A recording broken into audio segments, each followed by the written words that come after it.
Hello, everyone. I'm Pete Lyons with Let's Play Salesforce. I'm joined once again by Bobby Brill, who's going to walk us through an amazing CRM Analytics Summer 22 release of Einstein Discovery. Bobby, over to you. I think that was my line.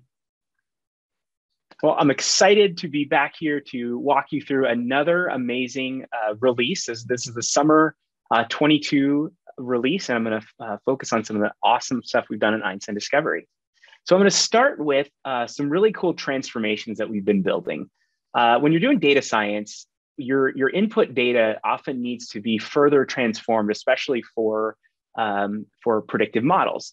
And the one thing that we've always wanted to do, and customers always ask us about, is this new feature called text clustering. So I'm going to show you text clustering using this data set. So it's wine data with customer reviews, and it's got prices and points on it.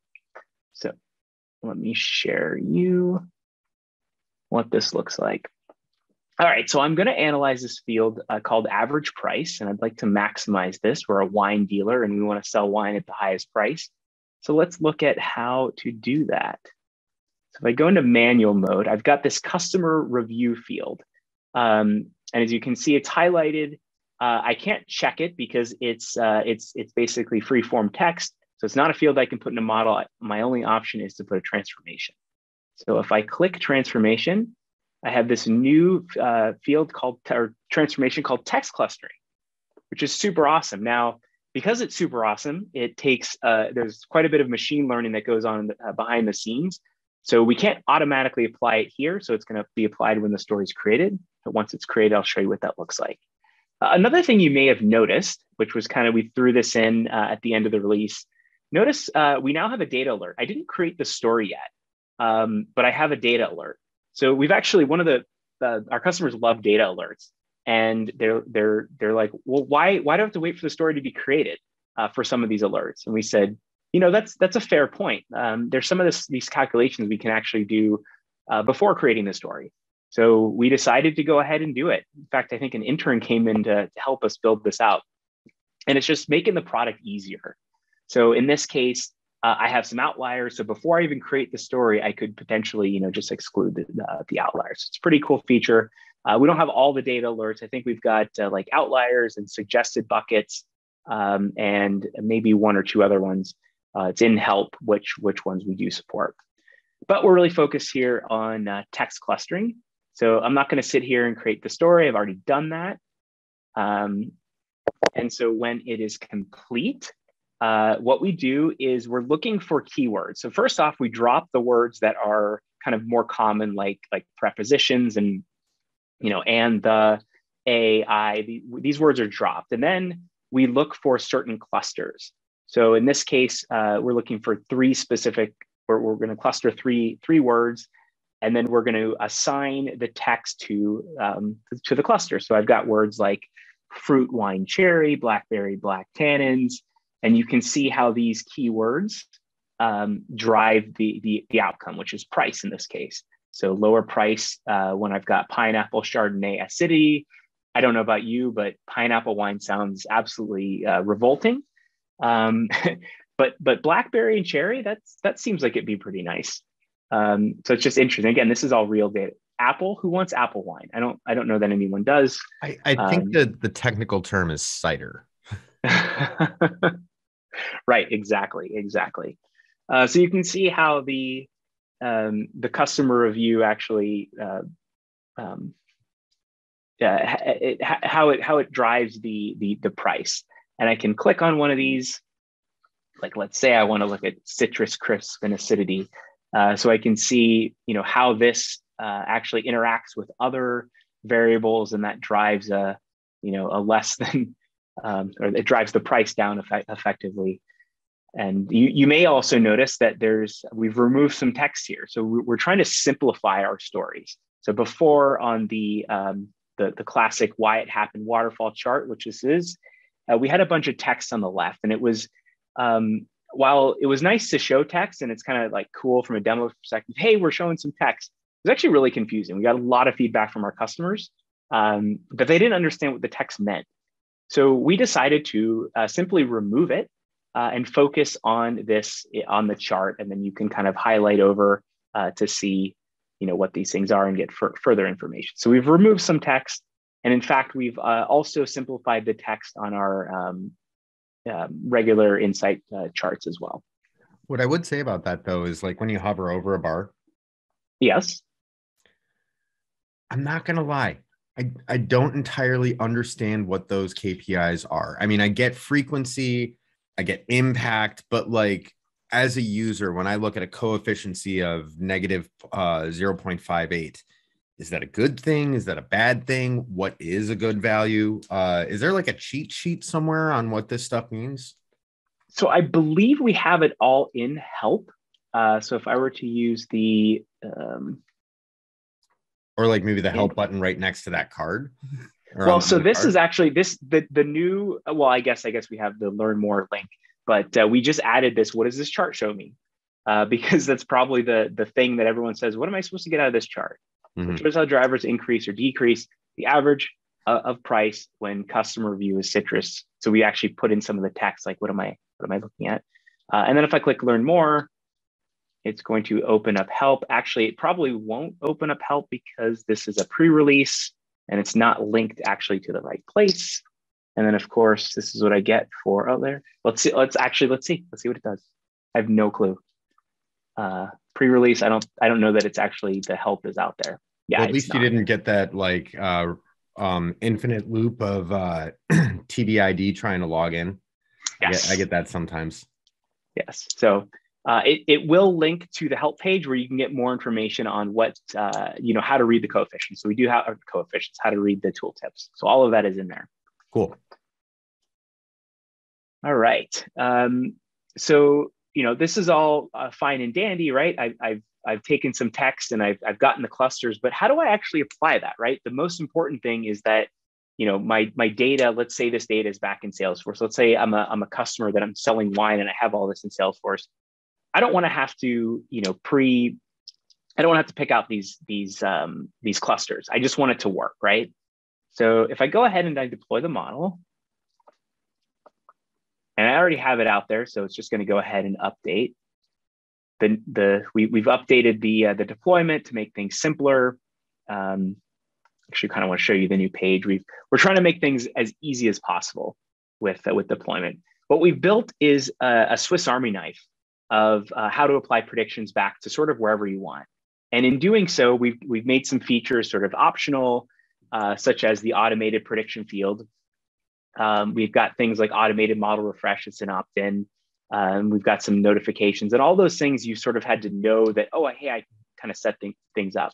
So our new model manager page, we've brought the prediction settings in this right panel, and right ahead, like, hey, I don't have this automated prediction field. Do I want it? Do I want to create a custom field to store predictive values in Salesforce? Maybe I can go ahead and enable this here. So I no longer have to go to the settings panel to go do it. I don't have automated model refresh set up, so I can go ahead and schedule that if I want to. So all these things are on the side, and as I kind of go through this, I get green checks to say that I've done it. So it's just trying to make it easier for customers to understand, how to use the prediction settings. And then there's some advanced things in there. So if you're wondering where to get like the prediction ID or the developer name, which you can use in our API, or if you're a super advanced user and you're using the Tableau table calculation, and you want to know how to get the Tableau table calculation code to copy and paste into Tableau, it's right there. So we've just moved it. And so if you're wondering where it went, it's just moved, and hopefully it's a little bit easier. But I've deployed this model, and now I want to go apply it on a record. To this record where I've got a customer review. And as you can see, I'm actually able to pull out the cluster. I don't have to transform my data. It transforms it at the time of prediction, which is pretty cool. So that's for any of the transformations that you apply, know that you don't have to worry about where the data lives. We'll take care of it at prediction time. So there's actually a bunch more transformations that I'll show you, but I just wanted to call this out. Like, when you're doing the prediction back in Salesforce, back in a recipe, back in, let's say it's in Tableau, just point it to the raw data and we'll take care of the rest so that you get it right here. So that is the text clustering feature. So the next thing I want to show you is some updates that we've done in multi-class stories. So we brought you multi-class stories in the last the last release, and we wanted to get full parity with how stories work for binary and regression models. So there's a couple things that we've added, such as the what changed. So if you're making updates to your story and or if that data is changing over time, the what change really helps you understand sort of what was the difference. And you can kind of compare, like in this case, I have a variable that's the associations chain, and you can kind of see where things are changing. I can focus in on a particular class and do things like that. So what change is an awesome way to understand how your data is changing over time. But what's really cool is you have the ability to actually compare different results. So I can filter in on a certain class here, such as, let's say, customer closed the case. These are different outcomes of cases. And I can choose a value. So I've got some business hours here. And if I want to compare the difference of, let's say, what is this, 4.03 hours, I want to compare that to a case that takes a really long time. I can understand, how these different things compare. So this is, again, we do this in binary and regression, and now you can finally do this with multi-class. So it was just a little bit of a feature parity. We also support now in multi-class models the ability to figure out if there's any disparate impact. Are we favoring one group over another? So we've got our ethical AI features in here as well. All right, so the next one that I'm really excited to share, we're calling it projected predictions.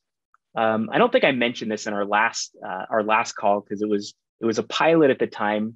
But what projected predictions is, in this case, we're looking at we want to build a model to figure out if a customer is going to churn. And I'm going to look at some of the data in here. So what we have here is industry segment. We've got a survey response. We've got monthly revenue, and we have a field whether they churned or not. Now, if you think about a business, a customer who's generating, monthly revenue, that's going to change over time. Like that's how much maybe they pay for a particular subscription, and that number is going to fluctuate. And likely, the way that number fluctuates is going to depend on whether, if they start spending less money, well, that's an indicator that they might start churning. But that number, as it changes over time, it's something where like a time series model can project where that number's headed, let's say 6 months from now, right? You only know what they're at now. And a lot of customers are doing time series to say, this input number is going to, it's either going up or going down. Well, what projected predictions is actually taking input variables that have, are time sensitive, allowing us to apply time series, project the input variable, and then and then give you a prediction based on that projected field. So let me show you what that means. I don't know if I did a good job explaining that, but let me just show you what that means. I'm going to go ahead and create a story. And I've got this outcome field churn. And I want to, let's say, maximize churn. No, sure. So we don't want customers to churn. So if I go back into manual mode, I have this monthly revenue field. And as you see, data alerts, potential data leakage, it's very high correlation. That's fine just for this demo purposes. But I'm going to click on monthly revenue, and I'm going to click settings, and I've got a new transformation called projected predictions. So now, in order for us to project the predictions, we need to provide that time series data. So I have this historic monthly revenue data set right here, and I've got to fill in a couple things so that Einstein knows how to do that projection. So I actually have a unique identifier column. I think I had ID somewhere in there. It's not showing up, but account is also a unique identifier. And where is that monthly revenue? So that's a field that's called revenue. And where's the time field? So basically, where's the field that's got the information on time, and that's a date field. And then what is that time interval that I want to project? Well, I want to look at monthly. And then I can choose how far I want to project ahead. So in this case, I want to project ahead about 6 months. That way, when I'm doing my prediction, I'm predicting churn, let's say 6 months from now. I have some options on seasonality as well, so I can automatically detect or choose some things. This is all stuff in if you're doing time series in analytics already. So I set these things, and I can further apply transformations. In fact, we have a few new transformations that we've built out. In fact, one called replace missing values. So if I have missing values, let's say in industry, this works similar to how it is in recipes. We're actually going to have a multi-class classification model on the back end to be able to predict a missing value. This works at prediction time as well, which is really cool. Up to 10, just like multi-class classification, we can predict up to 10 different classes. Replace missing values is going to work up to 10 classes as well. So replace missing values. I could do that if I want. I don't think I have it in this model. Or I can further go and do a text clustering here. Well, let's see what the final story looks like. In fact, the final story isn't what's really useful. You won't see any of the projected prediction stuff in the story. But back on the model side, we now know when we look at a record, we're going to try to figure out what is the time series. What is the time series telling us? Is it going up or down? And then at prediction time, we get it back on the record. And now, if it's got projected predictions, we're going to show this churn probability and then give you a link to say, in 10 months. In this case, I projected it 6, but I guess for this model that was already deployed, it was 10. And I can click on this and we give you this lovely chart. I can change confidence level. You're like, wait, there's nothing changing. That's because this data, I think this demo was built for last release where it changed. And because things are based on today and going to the future, I need to update the historical database or historical data. Now, what's really cool about that historical data is if you have history tracking on a Salesforce record, the way that we get the history tracking actually plugs in nicely to the historical data. So for instance, if I was tracking, in this case, I'm tracking the revenue, and if I was tracking history on revenue, we would get a data set in history that would have an ID field. So that would be that unique identifier. We would have a field change. So we would know it was this revenue field. So I can filter on history where the field type is revenue. And then I'd have old value, new value. So it's actually new value that would be the interesting thing, right? So, and we also have created date. So we've got created date and we've got new value. So just by using that data, I can upload that in, and right there I've got my my data that's changing over time. So I can do it for one variable per story. Typically, most of the models that we have, that's about kind of how it works. But it makes it really easy to get that. All right. So the last thing I want to show you is this change of behavior that we have with date fields.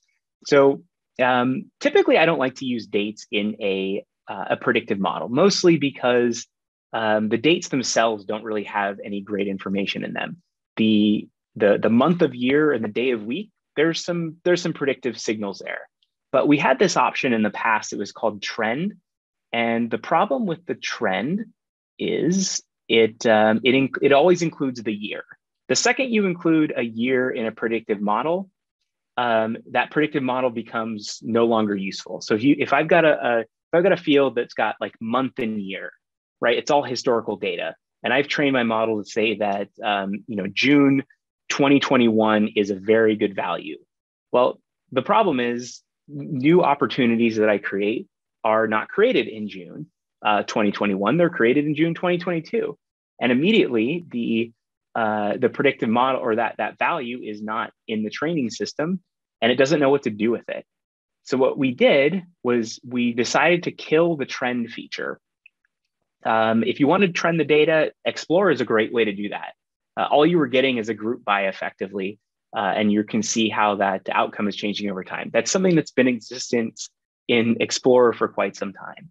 So as you see here, I have these date fields, and they're automatically either grouped by month of year or day of week, depending on what's in the data. So if I click on this, we have a date transformation. I can see we try to be smart about it. And we're like, we're not going to let you do the trend. We're going to automatically just group it by month of year. If you have an existing story out there that's used the trend data, it's fine. It's going to continue to work. But if you update that story, we're going to either group it by month of year or day of week. The other big change is you used to be able to do both. You could choose one date field and actually get month of year and day of week. You may have noticed that in the story, it's kind of funky. You only have one date field, and we sort of threw day of week and month of year in there. There was only one correlation. There was a lot of problems with it. So instead of trying to support two transformations for the one field, we actually decided to also change that behavior. If you need to do two transformations on a date, you can simply add a different date column. So I can clone my close date. I can use a recipe to easily create that. Then I can group month of year for one, and I can group day of week for the other. So I just wanted to kind of call that out because it's a pretty big change in behavior that we've had for quite some time, but we're fixing a big problem in people building really bad models out there. So you want to call that out. For those that have, is it still going to be supported on older things? You just won't be able to do it on a go forward basis? That's correct. Okay. Yeah, we can't break any existing things out there because that would be a problem, as you know. So with that is all I've got. Happy to do a little bit of Q&A. All right. So first, great content as always. My first question, one that we've been asking for a few releases now. I think you might know what I'm going to ask. Are stories supported in change sets? So that's an excellent question. Our plan about 3 months ago was that we wanted to go GA with story packaging. So stories and change sets. Unfortunately, the best we ended up with was a pilot of story packaging. It is a pilot because we're making some changes on the way that we create a story. So we have this new API that we're building. In fact, we're making our stuff more extensible. One thing I couldn't show you because it's not live yet. All these APIs that we've built, we're finally packaged them in a very, very nice API documentation. So I don't know if you've ever read the analytics API doc. So all of the that third of a page external data document that basically says there is an API. No, the document that details how all those APIs work. There's some really good ones out there. Well, we got one for Einstein Discovery, which is awesome. And there were some holes in our APIs that we wanted to fill, primarily to support some other innovations that we're doing across the company. And because of this new setup API that we were working with, we couldn't go GA with the story packaging, unfortunately. But it is a pilot, and I would love to get your feedback on the pilot. I didn't call it out, I didn't show it in a demo, but it is a pilot in this release. We're not sure if we're going to make that GA in the next release either, because there is some cleanup we have to do. Because once packaging is live, we got to support it. So it means we can't make some certain changes. So that's sort of where that's at. We did some cool work for this release. We just could not go GA due to this API thing.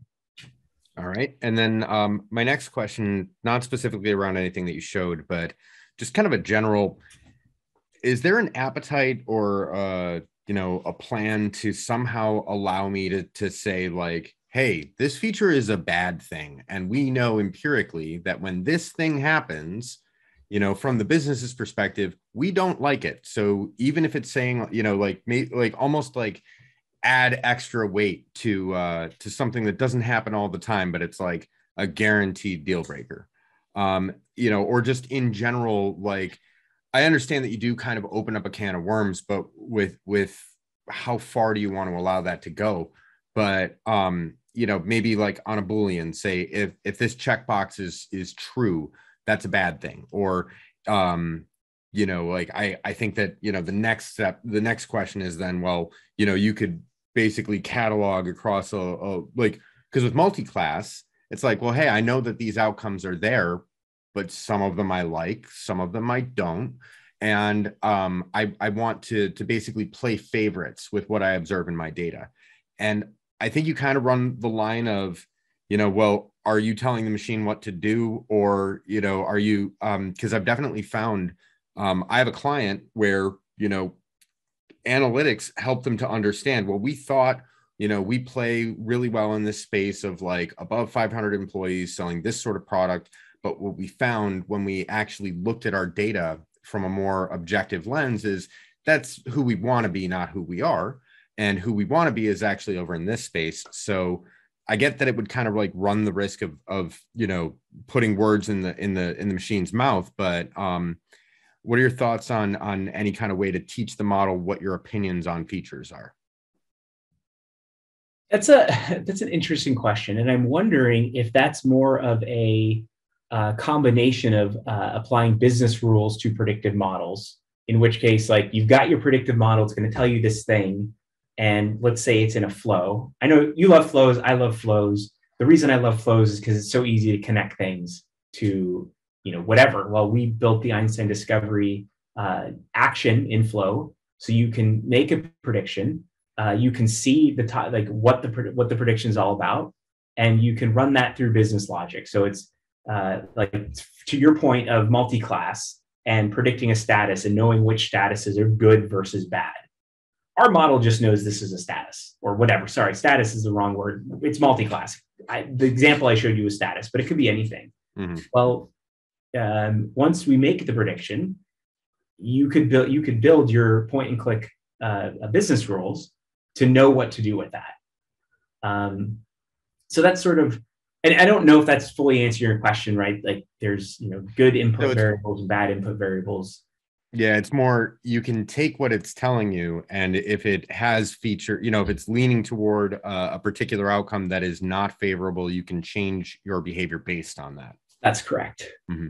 And then in a very similar vein, is there any future, and again, I have no idea how you would do this, but sometimes we want to give, you know, like recommendations that we don't really have a way to model in as a feature. Like, well, maybe you should call this customer, yep, but they're not logging those activities in Salesforce. Maybe they use a different system, or maybe they just use phones. Yep. But we want to be able to say, in such and such scenario, make such and such recommendation. But how do you do that without it being a feature?